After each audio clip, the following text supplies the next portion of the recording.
saudara, bahwa saya adalah orang yang tidak menerima kalau Yesus Kristus yang tertulis di dalam Alkitab dan yang saya imani adalah Isa Al-Masih yang ditulis pada orang lain punya kitab. Kenapa? Karena saya mengimani Yesus Kristus sebagai Tuhan dan Juru Selamat. Gitu. Sementara yang tertulis di orang lain punya kitab, Yesus Kristus, Isa Al-Masih itu bukan Juru Selamat. Saya tidak mau. Saya harus bersikap jelas.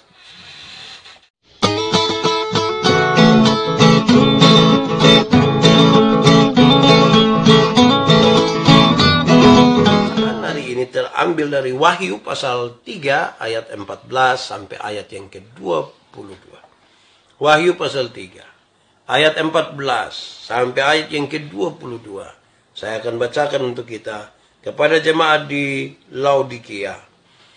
Dan tuliskanlah kepada malaikat jemaat di Laodikia, inilah firman dari Amin, saksi yang setia dan benar, permulaan dari ciptaan Allah. Aku tahu segala pekerjaanmu, engkau tidak dingin dan tidak panas. Alangkah baiknya jika engkau dingin atau panas. Jika karena engkau suam-suam kuku dan tidak dingin atau panas, aku akan memuntahkan engkau dari mulutku. Karena engkau berkata, aku kaya, dan aku telah memperkayakan diriku, dan aku tidak kekurangan apa-apa. Dan karena engkau tidak tahu bahwa engkau melarat dan malang, miskin, buta, dan telanjang, maka aku menasihatkan engkau supaya engkau membeli daripadaku emas yang telah dimurnikan dalam api, agar engkau menjadi kaya, dan juga pakaian putih supaya engkau memakainya, agar jangan kelihatan ketelanjanganmu yang memalukan, dan lagi minyak untuk melumas matamu, supaya engkau dapat melihat. Barang siapa kukasihi, ia kutegur dan kuhajar. Sebab itu relakanlah hatimu dan bertobatlah. Lihatlah, aku berdiri di muka pintu dan mengetok. Jikalau ada orang yang mendengar suaraku dan membukakan pintu, aku akan masuk dan mendapatkannya, dan aku makan bersama-sama dengan dia, dan ia bersama-sama dengan aku. Barang siapa menang, ia akan kududukan bersama-sama dengan aku di atas tataku, sebagaimana aku pun telah menang dan duduk bersama-sama dengan Bapakku di atas tahtanya. Siapa bertelinga, hendaklah ia mendengarkan apa yang dikatakan Roh kepada jemaat-jemaat. Demikian firman Tuhan. Berbahagia setiap orang yang mendengar firman, memelihara, dan melakukan dalam hidup setiap hari. Shalom, saudara-saudara. Saya kira dengan kesempatan di mana kita boleh bersama-sama ini, kita boleh menikmati firman Tuhan, dan itu sesuatu yang indah sekali. Bapak, Ibu, saudara-saudara yang dikasihi dalam Tuhan Yesus, kita belajar bersama dari 7 jemaat, dan hari ini kita sampai pada jemaat yang terakhir ini, jemaat Laodikia. Ini satu jemaat yang kalau digambarkan secara cepat, saudara-saudara, ini sangat penting. Tapi sebelum masuk di sini, saya ingin mengatakan, sebagai manusia ini memang kita butuh sebuah hal yang membanggakan kita. Kalau kita bangga terhadap sesuatu, itu sesungguhnya baik. Kalau kita katakanlah kita bangga terhadap prestasi, itu baik toh. Kita bangga terhadap sebuah kemajuan, baik. Kita bangga terhadap keberhasilan, itu baik. Yang jadi soal adalah ketika kita membanggakan itu semua dan kita lupa bahwa Tuhan turut bekerja di situ, apalagi kalau kemudian kita justru menggantungkan hidup kita kepada kebanggaan-kebanggaan itu. Ada banyak orang yang kadang-kadang sebelum sukses itu dia selalu berdoa, rajin sekali gereja. Nanti mulai sukses itu yang dia lupa Tuhan sudah. Dulu masih miskin, tidak ada apa-apa, berdoa minta Tuhan supaya kalau bisa dia dapat sapi 1 ekor. Nanti Tuhan kasih sapi 2 ekor itu yang mulai. Hari Minggu tidak pergi gereja lagi. Orang tanya kenapa tidak pergi gereja. Tuhan suka kasih sapi dan tidak ada yang lihat lagi, kita susah lah di Tuhan. Dulu waktu belum diangkat jadi ASN. Keliling semua gereja, keliling semua persekutuan, berdoa, minta kalau bisa diangkat. Setelah lulus, mulai ada alasan untuk menolak pelayanan. Kenapa saya mulai dari ini, saudara-saudara? Hal ini begitu penting. Kenapa? Karena pertama, jemaat di Laodikia ini, mereka sangat membanggakan dirinya pertama atas kekayaan dan keuangan mereka. Mereka sangat membanggakan diri atas kekayaan dan keuangan mereka. Bayangkan, karena mereka itu jemaat yang kaya, mereka itu jemaat yang atau paling tidak mereka ada di tempat di mana orang-orangnya kaya, mereka punya banyak sekali harta, mereka berbangga. Sebenarnya baik, tapi itu kemudian membuat mereka lupa Tuhan. Dan akhirnya oleh karena kekayaan mereka, oleh karena keuangan mereka yang banyak, kemudian kota ini tidak lagi membutuhkan Tuhan. Orang rasa Tuhan tidak penting. Kesuksesan dapat uang itu, dapat kekayaan itu, mereka mulai berpikir dari strategi mereka sendiri. Mereka buat ekspansi, mereka menyebar, makin meluas dan mendapatkan kekayaan. Tapi mereka sudah tidak butuh Tuhan lagi. Tuhan sepertinya tidak penting. Dan saya kira kalau kita berefleksi, banyak sekali orang Kristen juga begitu. Semakin kaya bukan semakin dekat dengan Tuhan, tapi justru makin membanggakan apa yang menjadi kekayaannya, apa yang menjadi harta yang ada padanya. Itu hal pertama. Mereka membanggakan diri karena kekayaannya. Kedua, mereka membanggakan diri karena perdagangan pakaian. Mereka membanggakan diri karena perdagangan pakaian. Wah, apa sesungguhnya yang terjadi di situ, saudara-saudara? Ini sangat penting karena di Laodikia, kota ini adalah pusat pembuatan pakaian yang besar. Pakaian mereka itu banyak. Domba yang merumput di sekitar tempat itu terkenal akan woolnya yang lembut dan licin, berwarna ungu hitam. Kota ini mempunyai produksi massal berupa pakaian yang murah sekali. Wah, kita ini kalau pergi kota beli pakaian murah itu kita senang itu. Kota ini di pun tempat. Orang kalau berangkat di mana-mana tuh mesti beli pakaian dari segala model. Mulai dari model yang tahun Antoni sampai tahun Antonia tetap kita beli. Mulai dari yang bermerek sampai yang ada di RB juga kita ambil. Kan semua itu penting, kan pakaian itu sesuatu yang penting. Ya, ini kota yang sangat baik sesungguhnya. Kota ini secara khusus dikaitkan dengan pakaian seragam yang disebut Trinita. Laodikia sangat bangga akan pakaian diproduksinya. Sehingga tidak pernah menyadari bahwa sesungguhnya mereka itu telanjang dalam pandangan Allah. Dia bangga dengan produksi pakaiannya. Dia bangga dengan pakaian-pakaian wool yang luar biasa. Sampai lupa bahwa kita ini telanjang di hadapan Tuhan Allah. Memang ini titik dimana kalau kita melupakan Tuhan, itu masalah berat dalam hidup kita. Ketiga, saudara-saudara, kota ini bangga. Dia sangat bangga dengan dengan dia punya semacam salap mata yang terkenal itu. Dia bangga dengan itu, bukan saja dengan pakaiannya, bukan saja keuangannya, tapi juga dengan salap mata yang terkenal itu. Mereka dapat mengadakan pengobatan mata yang baik sekali. Kota ini adalah pusat pengobatan yang sangat-sangat diperhitungkan. Kenapa, saudara-saudara? Karena di kota ini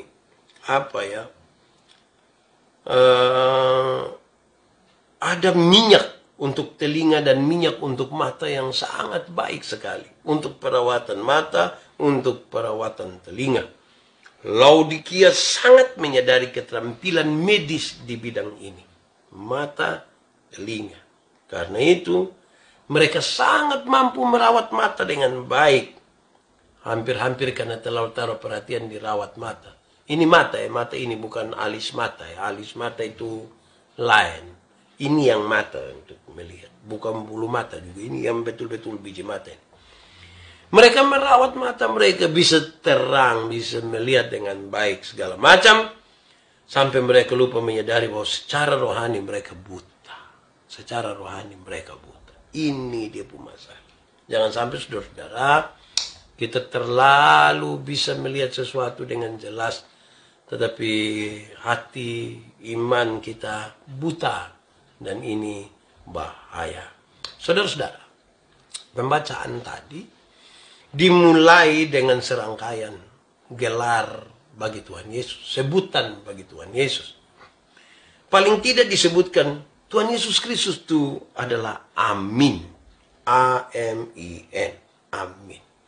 Amin adalah kata yang diucapkan di akhir sebuah pernyataan yang berhikmat dalam rangka menjamin kebenarannya.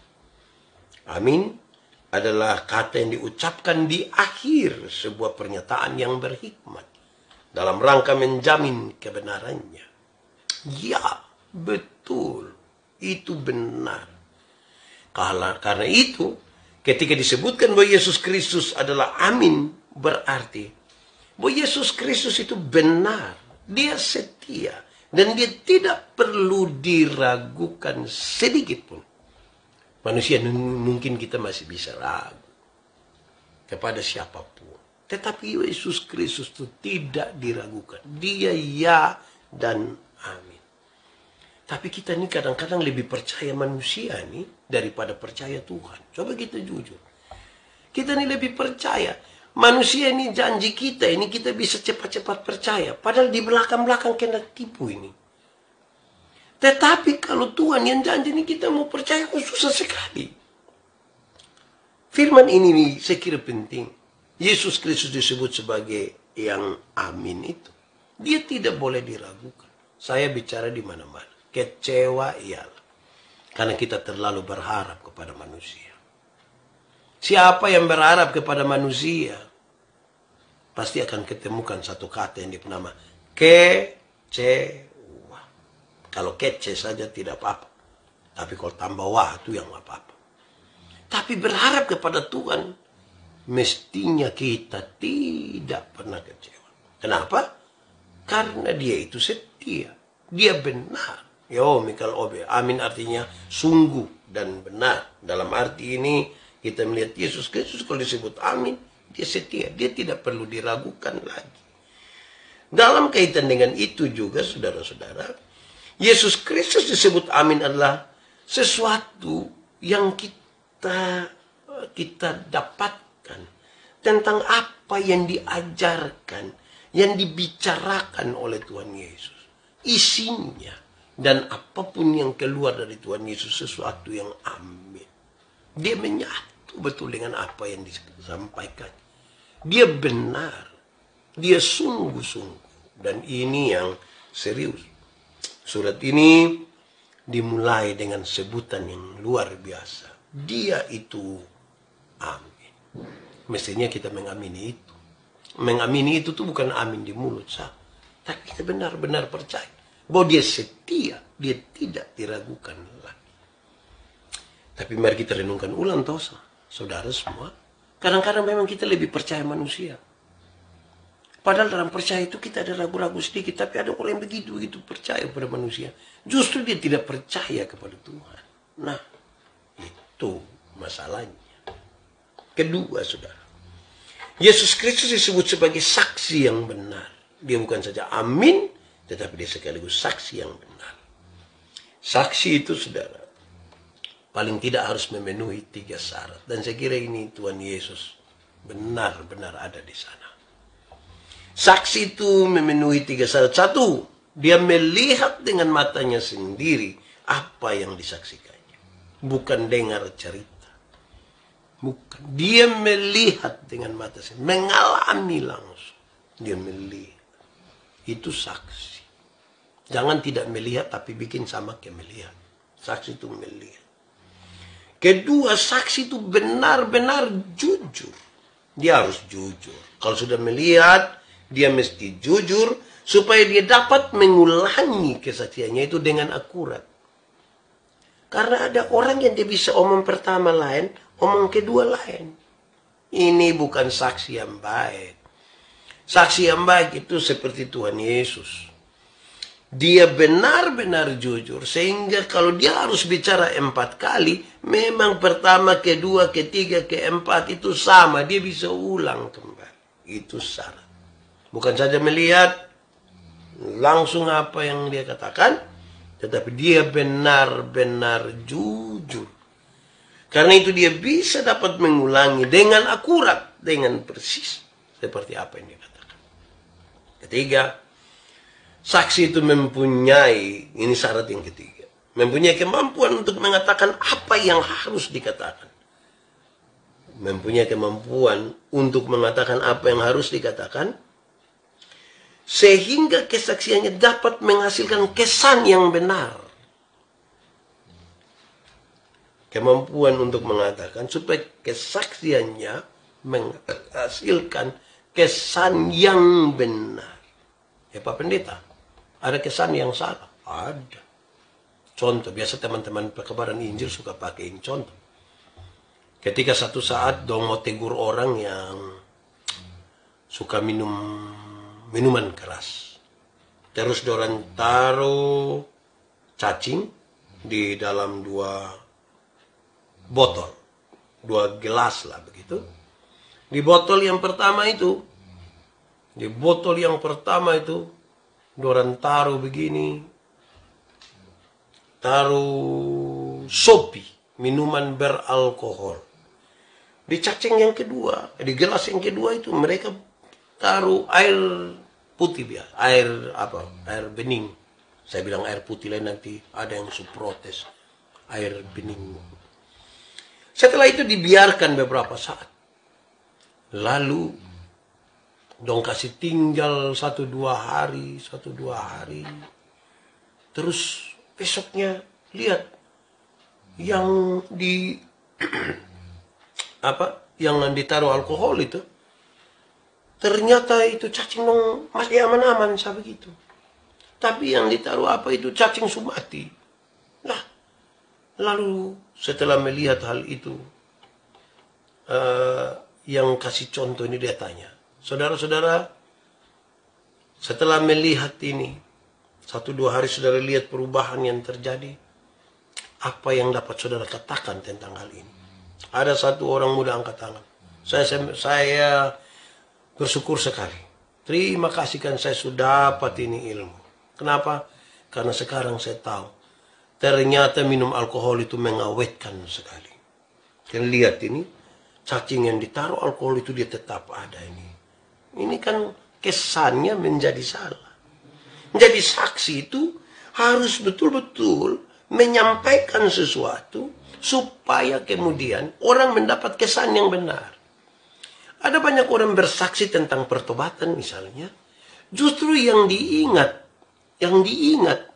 adalah kejahatannya yang dulu dan bukan proses yang Tuhan kerjakan dalam hidupnya. Hati-hati, jangan sampai kesan yang ditangkap oleh pendengar sebuah kesan yang sungguh berbeda dari maksud. Karena itu, ini 3 hal syarat bagi seorang saksi, dan ini benar yang dijalani oleh Tuhan Yesus. Dia mengalami, dia melihat sendiri dengan mata, bahkan dia adalah bagian di situ. Dia benar-benar jujur, dan kalau suruh ulang pun dia ulangi dengan akurat, tanpa skenario, tanpa rekayasa. Dia mengurus. Dia mempunyai kemampuan untuk mengatakan yang harus dikatakan sehingga kesaksiannya itu menghasilkan kesan yang benar bagi para pendengar. Ketiga, saudara, Tuhan Yesus disebutkan sebagai permulaan dari ciptaan. Di situ ditulis seperti seolah-olah dia yang sulung, seolah-olah dia ciptaan pertama. Tidak, maksudnya adalah segala sesuatu dijadikan oleh dia. Yohanes pasal 1 ayat 3. Segala sesuatu dijadikan oleh dia, dan tanpa dia tidak ada satupun yang telah jadi dari segala yang telah dijadikan. Artinya segala sesuatu telah diciptakan di dalam dia. Ini hal yang luar biasa. Berarti dia sudah ada sejak semula. Kita ini kadang-kadang terlalu bahas tentang Yesus yang Nazaret itu, yang hadir di dunia itu, sampai kita lupa bahwa dia itu juga adalah yang alfa, yang dari semula ada, dan dia juga sekaligus yang akhir. Dia juga sekaligus yang akhir, yang alfa dan yang omega. Saudara-saudara, menarik tentang jemaat ini disebutkan, kamu ini, jemaat-jemaat ini, dingin tidak, panas juga tidak. Kamu ini yang jelas mana? Kalau dingin yang dimaksudkan dalam pembacaan tadi, dia memberi pesan dingin artinya mendekati titik beku. Mendekati titik beku. Ini sangat berkaitan dengan angin utara yang dingin, yang membuat es berbentuk di atas permukaan air. Jadi di angin utara mulai berhembus karena dingin, jadi air mulai membeku dan di atas ada putih-putih begitu. Menuju titik beku. Panas itu berarti panas pada titik didih tertinggi. Berarti jelas dingin dia beku, panas itu dia mendidih. Jemaat ini disebutkan sebagai jemaat yang suam-suam kuku. Dingin tidak, ini beku tidak ini. Panas juga tidak. Dia suam-suam kuku. Padahal mereka tahu betul bahwa suam-suam kuku itu ini menarik sekali. Kenapa? Karena makanan yang dingin atau makanan yang panas mengundang selera makan. Makanan yang dingin, makanan yang panas mengundang selera makan. Tetapi makanan yang suam-suam kuku itu membuat perut mual. Iya. Suam-suam kuku sering menimbulkan efek mual. Jadi yang suka mual-mual itu kemungkinan besar dia minum makanan yang makan makanan yang dingin tidak, panas juga tidak, dia suam-suam. Saudara-saudara, hal ini penting bagi kita semua, saudara. Kenapa? Karena kita akan memahami hal-hal yang lebih di sini dalam keadaan dingin tidak, panas juga tidak. Bayangkan kalau kehidupan kekristenan kita seperti itu, panas tidak, dingin juga tidak. Kenapa? Saya mulai dengan mengatakan, renungkanlah baik-baik bagi kita semua, Tuhan Yesus yang bangkit itu tidak suka dengan orang yang hidupnya kompromi dengan dosa. Salah ya salah sudah. Benar ya benar sudah. Dosa ya dosa. Jangan berusaha begitu rupa untuk mengatakan, ini tidak berdosa. Jangan berkompromi dengan itu. Persoalan kita ini, saudara-saudara, adalah seringkali kita ambil langkah seolah-olah ingin menunjukkan netralitas kita. Dalam netral itu kemudian kita tidak ada pilihan apa-apa. Kita mau semua tuh kita diterima saja di mana-mana. Padahal berbicara tentang iman Kristen itu berbicara tentang pilihan. Yang mengatakan ini saya tidak ikut. Saudara-saudara, di media ini saya berani mengatakan, saudara, bahwa saya adalah orang yang tidak menerima kalau Yesus Kristus yang tertulis di dalam Alkitab dan yang saya imani adalah Isa Al-Masih yang ditulis pada orang lain punya kitab. Kenapa? Karena saya mengimani Yesus Kristus sebagai Tuhan dan Juru Selamat. Gitu. Sementara yang tertulis di orang lain punya kitab, Yesus Kristus, Isa Al-Masih itu bukan Juru Selamat. Saya tidak mau. Saya harus bersikap jelas. Yang saya imani tentang Yesus Kristus yang tertulis dalam Alkitab adalah dia itu mati benar-benar bagi saya, menebus dan menyelamatkan saya dan saudara.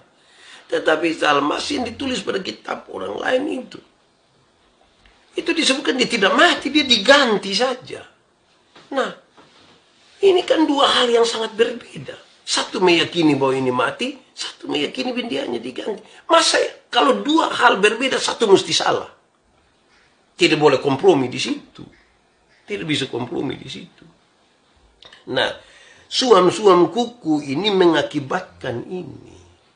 Kadang-kadang kita menempatkan diri supaya disebut sebagai yang paling toleran, lantas kita lupa hal-hal yang inti sekali. Saya tidak berbicara tentang penolakan terhadap orang lain.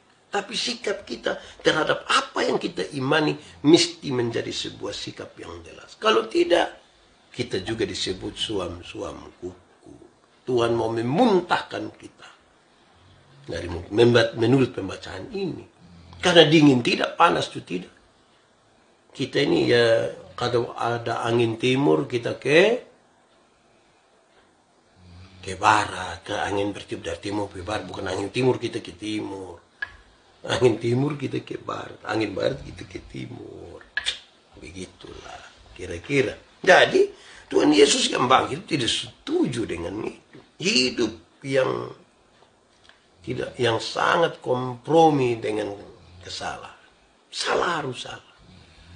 Salah mesti salah. Yang disebut dosa, dosa. Jangan ambil titik yang paling aman sampai tidak bisa lagi membedakan mana salah, mana benar, mana iman, mana bukan iman. Kedua, saudara-saudara, Tuhan Yesus itu yang bangkit itu, dia mau supaya kita hidup dalam kepedulian. Dia tidak suka kalau kita hidup acuh tak acuh. Dia tidak suka kalau kita hidup itu kemudian tidak peduli dengan semua hal. Banyak orang, saudara-saudara, bisa dikelompokkan. Ada orang yang memang tidak peduli memang dengan ikut gereja, ikut ibadah, dia tidak peduli memang. Ada yang naik sedikit, sudah ikut ibadah, tapi dia tidak peduli dengan sebuah persekutuan. Dia yang penting kok dia datang ibadah, yang penting dia kasih persembahan. Lantas untuk hal lain dalam sebuah persekutuan bagi dia tidak penting, karena dia urusannya sangat pribadi. Itu kalau ada pelayanan jangan panggil dia datang, karena dia akan tidak ada urusan dengan itu. Jangan ajak dia berbagi untuk sesuatu, bagi dia tidak penting. Kok dia datang ikut ibadah selesai. Dia suka-suka saja dia mau ibadah seperti apa.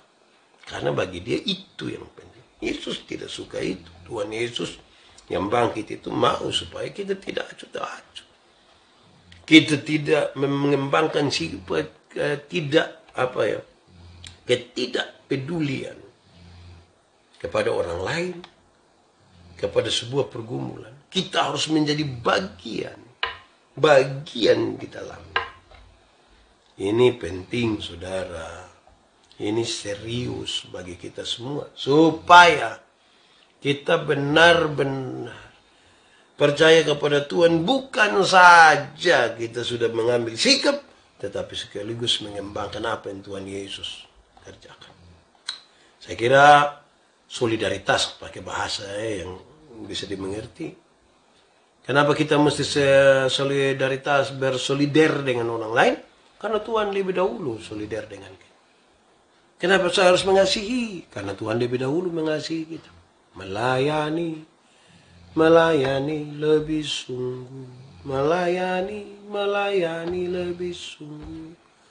Karena apa? Tuhan lebih dulu melayani kepadaku. Karena itu melayani lebih sungguh. Nah itu. Ini bukan sama kayak menyanyi di tempat mete orang mati. Dia menyanyi melayani lebih sungguh. Kopi belum keluar dia kasih suara melayani. Oh, bukan itu. Ini karena Tuhan sudah lebih dahulu, maka kita butuh bersolidar dengan orang lain. Ini bukan untuk undangan kopi. Ketiga, saudara-saudara, mestinya kita merenungkan bahwa kekristenan itu harus membawa dampak atau memberi makna. Ini punya keterkaitan antara 1, 2, 3 ini. Setelah kita punya sikap, begitu, percaya pada Tuhan Yesus itu, yang harus memilih kenapa saya tidak ini, tapi harus ini.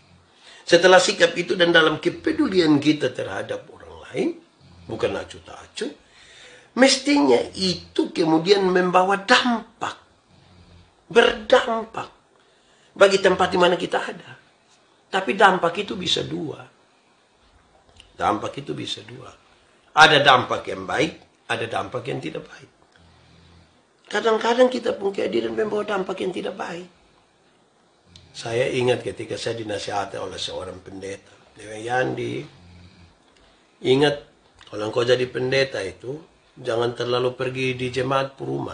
Saya bilang, Bapak, bukankah kalau kita pergi di jemaat puruma itu baik? Tuh Bapak, waktu iya, tapi saya mau kasih tahu tuh begini. Jangan sampai engkau jadi beban bagi jemaat. Orang baru mau minum pagi, tiba-tiba engkau bilang, selamat pagi.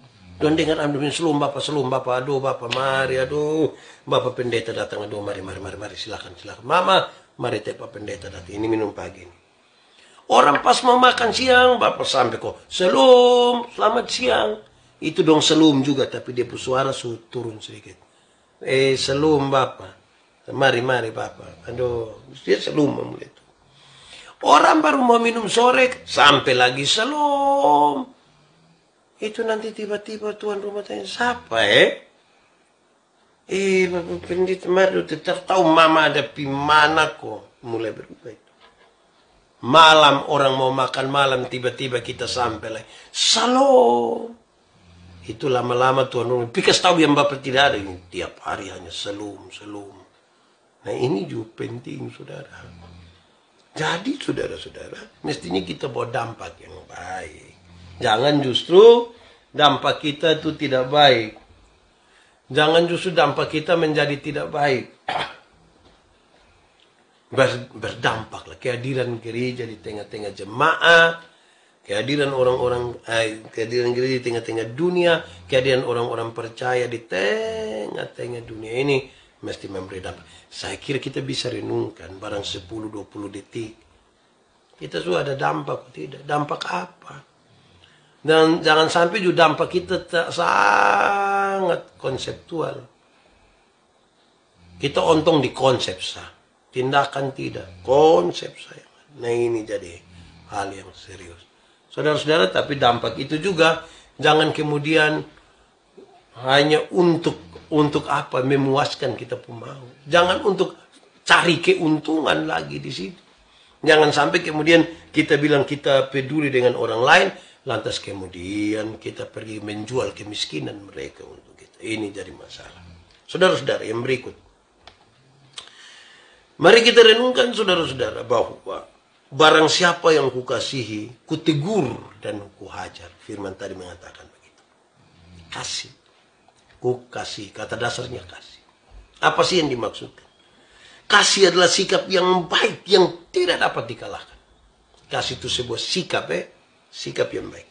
Yang tidak dapat dikalahkan oleh apapun. Kasih itu tidak bisa dikalahkan oleh apapun. Sikap yang baik ini. Dan kasih itu tidak dapat diubah menjadi kebencian. Tidak bisa. Tidak bisa diubah menjadi kebencian. Jangan sampai ada yang tagal putus cinta, dia bilang, beta terlalu mengasihi dia, jadi kalau sebegini beta pembenci. Itu bukan kasih, itu egois dia nama. Kasih itu tidak bisa diubah jadi kebencian.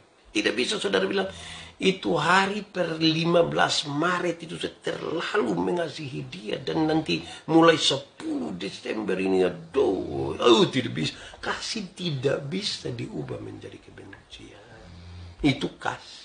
Kasih itu sebuah kebaikan, perbuatan baik yang tidak bisa dikalahkan oleh apapun. Tidak bisa. Itu kasih. Barang siapa ku kasihi. Berarti kasih yang baik itu Tuhan nyatakan buat kita. Tidak diubah. Tidak bisa diubah. Dia sangat mengasihi kita. Tetapi dalam kasih itu dia menegur. Menegur. Apa itu menegur? Membuat orang. Yang dimaksudkan di sini. Menegur itu berarti membuat orang melihat kesalahan perilakunya. Kadang-kadang nih orang bisa melakukan kesalahan, tapi dia tidak tahu. Begitu, dia tidak tahu. Menegur itu artinya kasih tahu ini dia pun salah. Membuat seseorang tahu ini salah. Tapi untuk menegur, untuk mengatakan ini salah tuh Itu dilakukan dengan kasih toh. Gitu. Bukan dengan kebencian. Gitu. Amin. Kasih tidak bisa diubah dengan kebencian. Yuk. Nah, menegur dan membuat orang tahu, sadar, oh ini salah. Ini salah. Kenapa? Kadang-kadang kita pun tegur itu, bisa tegur tak salah. Beda tipis antara menegur orang punya kesalahan dan mempermalukan dia. Atas nama kita mau buat apa ya? Atas nama kita bikin kita dosa mesti dibongkar ini. Tahu bongkar untuk apa? Tuhan tahu. Kita mesti kasih tahu dia baik-baik. Nah, gitu. Kasih tidak bisa di. Ketiga, ku hajar. Berarti kata yang dipakai adalah hajar. Saya berpikir begini saudara tentang hajar ini. Ada sebuah tulisan kecil menarik. Dia menulis begini. Cara membuat seorang anak menjadi hancur adalah memperbolehkan anak itu melakukan apapun yang diinginkannya. Saya ulang ya. Cara membuat seorang anak menjadi hancur adalah memperbolehkan anak itu melakukan apapun yang dia inginkan. Nanti dia hancur. Dia mau apa ikut. Dia mau buat apa lepas. Nanti dia hancur. Karena itu, orang tua mesti menyimpan tongkat atau rotan untuk menghajar dan mendidik. Artinya di sini begini, tongkat cambuk itu. Tongkat itu bukan apa ya, sesuatu yang menghukum, tapi dia lebih kepada tongkat yang menolong untuk membangun. Jangan gitu. Saya ingat sekolah di usia kita ini, aduh pagi-pagi guru dong periksa kuku, kami berdiri satu kaki, cek susikat gigi, kok tidak kami tak salah sedikit dia cubit. Baru dong pakai pepatah, di ujung rotan ada emas. Itu kayak kadang-kadang sakit hati juga, tapi ya memang begitu, kita mau bagaimana. Ya. Nah saudara-saudara, disinilah yang penting untuk kita memahami tentang Yesus yang mengasihi itu. Menegur dan mengajar kita ini salah ini. Ini yang benar. Kadang-kadang dengan keras. Untuk apa? Untuk kebaikan. Kebaikan kita. Karena belum tentu yang kita pandang baik itu. Ini ibarat kalau kita sutua kok mesti jaga makan. Lantas semua makan kita mau makan habis. Tapi kemudian ingat sutua, tolong jaga ini. Tidak boleh ini. Jangan biar makan saja. Kau paling mati. Oh, nah ini masalah. Nah, kira-kira begitu, saudara. Yang menarik selanjutnya, saudara, adalah ketika Yesus mengatakan. Pembacaan mengatakan. Amin. Ya. Untuk menegur kesalahanmu, aku tidak harus menjadi musuh. Amin. Penuhkan. Betul. Terima kasih. Saya Alvano. Saudara-saudara, ini hal baik ini. Aku berdiri di muka pintu dan mengetuk. Aku berdiri di muka pintu dan mengetuk. Menggambarkan dia dekat ini. Dia ada dekat dengan kita. Dia ada ketuk kita. Saudara jangan berpikir dia jauh. Dia ada dekat ini. Dia ada dekat dengan kita, dia ketok ini.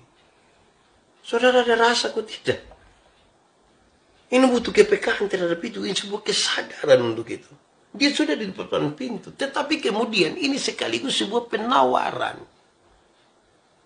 Penawaran. Dia ada mengetuk pintu. Dia menawarkan bunyi ini, tok, tok, tok. Kita ambil keputusan, buka atau tidak buka. Itu berarti manusia ada tanggung jawab di situ. Tanggung jawab untuk menolak atau mengizinkan. Tanggung jawab untuk menolak atau mengizinkan. Ada di kita. Tapi dia dekat dengan kita sekarang. Dia lagi mengetuk. Kita ambil keputusan. Mau dia masuk. Kalau kita biarkan dia masuk, dia mau makan bersama-sama dengan kita. Dia masuk pada hal-hal yang sangat-sangat prinsip. Sangat menjadi kebutuhan manusia. dia mau makan bersama-sama dengan kita. Kita ini kalau bupati, ko gubernur, ko wali kota mau makan dengan kita, saya rasa itu biar tidak ada daging ayam di rumah, kita bisa piutang ini ayam dong, ini kok bisa. Ini Tuhan yang mau datang ini. Tuhan yang mau masuk bersama-sama, kita ambil keputusan. Dan sampai kita buka es pintu, Tuhan ini datang, soalnya kasih tahu, kalau ini beta bikin kuah asam, kuah kacang merah. Ini tanggung jawab manusia, memutuskan mau tolak atau izinkan dia masuk. Putusannya ada di kita. Ini hal yang luar biasa, toh saudara. Dan saya kira melalui jemaat ini kita merenungkan hal-hal yang kemudian bisa menolong kita dari sehari ke sehari kita melihat. Ini kita sudah sampai ke jemaat yang ketujuh, jemaat yang terakhir. Saya kira ini cukup mewakili kita semua jemaat-jemaat Kristen sampai hari ini. Termasuk saya sebagai pendeta. Belajar sejumlah hal. Ternyata ada banyak kesalahan. Kekurangan yang kita butuh Tuhan di sana. Kita butuh kita memperbaiki diri. Dan itu yang terjadi kalau Roh Kudus itu menolong kita. Di akhir dari semua surat bagi jemaat-jemaat tertulis. Siapa yang oleh Roh itu. Kalau kita baca di bilang begini. Barang siapa bertelinga, dia bilang. Barang siapa bertelinga hendaklah mendengarkan apa yang dikatakan Roh kepada jemaat-jemaat. Roh. Kita butuh itu. Karena Roh mengatakan terus menerus kepada kita. Kita butuh hati yang peka terhadap itu. Kita butuh belajar terus dari hari ke hari. Kita butuh semakin hari semakin. Saudara jangan coba-coba acuh tak acuh dengan Tuhan. Dengan firman Tuhan. Nanti satu saat kita akan butuh. Jangan tunggu subuh tuh baru kita cari. Mestinya tetap bersama Tuhan. Jangan goyah, kuatkanlah hatimu. Jangan kecut dan tawar hati. Tuhan Allah itu menyertai engkau. Kemanapun engkau pergi. Jangan takut. Dia mengasihi kita. Tapi dalam kasih itu, dia menegur, menghajar kita. Dia mau kita baik, nah. Dia mau kita baik, nah.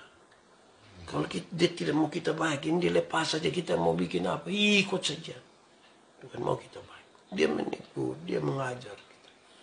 Tapi ya menarik dia mengetuk pintu dan kemudian ada tanggung jawab yang mesti kita tunjukkan. Menolak, mengizinkan, itu ada di kita.